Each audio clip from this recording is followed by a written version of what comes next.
जबरदस्त एक्शन दिख रहा है। पिछले हफ्ते के लो से अगर देखें तो यूएस नेचुरल गैस में करीब करीब 90% तक की तेजी दिखेगी आपको। तो एक जबरदस्त तेजी, $60 तक ये भाव पहुंच चुका है। अनिल जी, आप बताइए क्या लग रहा है वहां पर? एक तो सर्दी ज्यादा बढ़ने से सप्लाई पूरी तरह से बाधित हुई है। कहा जा रहा है कि अमेरिका की तरफ 10% गैस उत्पादन क्षमता है वो ठप हो गई है। दूसरी तरफ हीटिंग डिमांड काफी जोर पर है। क्या लग रहा है, नेचुरल गैस यहां से और बढ़ सकते हैं दाम, या जितनी तेजी आनी थी वो सब इस प्राइस में डिस्काउंटेड है?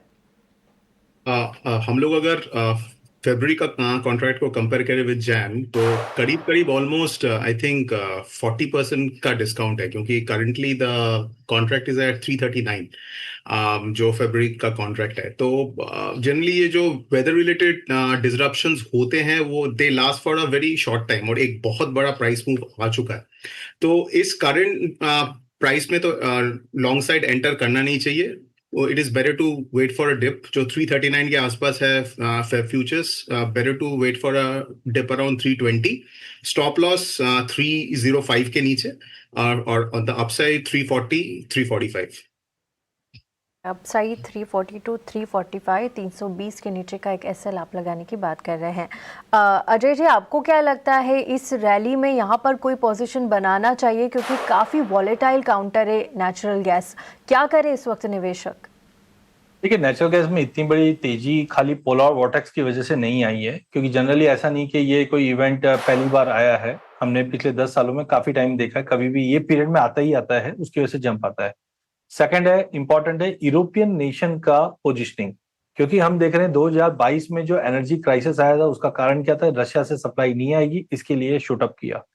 इस बार यूएस के साथ जो रिलेशन खराब हुआ है, इसका भी इम्पैक्ट नेचुरल गैस के ऊपर पड़ेगा, क्योंकि यूरोप के लिए अभी विडम्बना यह है कि रशिया एक तरफ सप्लाई हम लोग कम कर रहे हैं, दूसरी तरफ यूएस पे डिपेंडेंसी बढ़ी थी, बट अनसर्टेनिटी वहां पे भी अटक गए हैं। थर्ड आ गया इसकी स्टॉक पोजिशनिंग। तो अभी अगर यूरोप में आप देखोगे तो जो पिछले हफ्ते तक 49% स्टोरेज कैपेसिटी थी, अब वो घटकर 43 हो गई। वाईओवाई बेस पे हम पिछले साल के मुकाबले काफी कम हो चुके हैं, एंड दैट इज वाई ये बहुत ही बड़ा एक जंप आया है।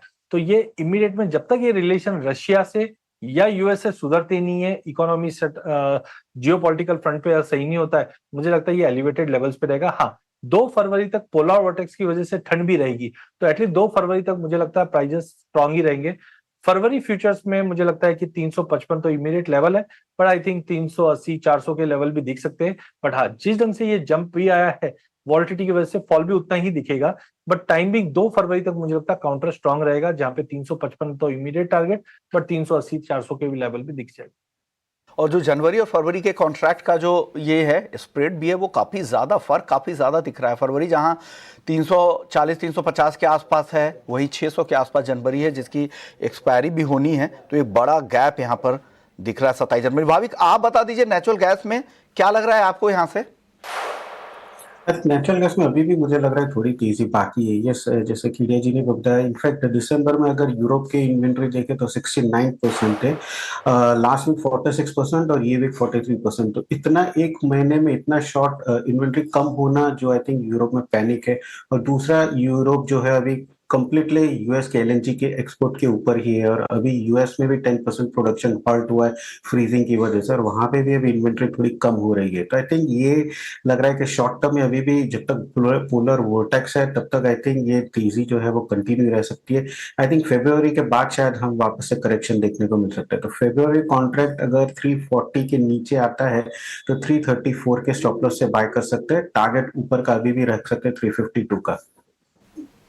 ठीक है, नेचुरल गैस पर यहाँ पर आपने भी अपने लेवल्स सुझा दिए हैं। तीनों ही मेहमानों, आप तीनों का बहुत बहुत शुक्रिया हमारे शो में आने के लिए और तमाम कमोडिटीज़ पर चर्चा के लिए। शुक्रिया।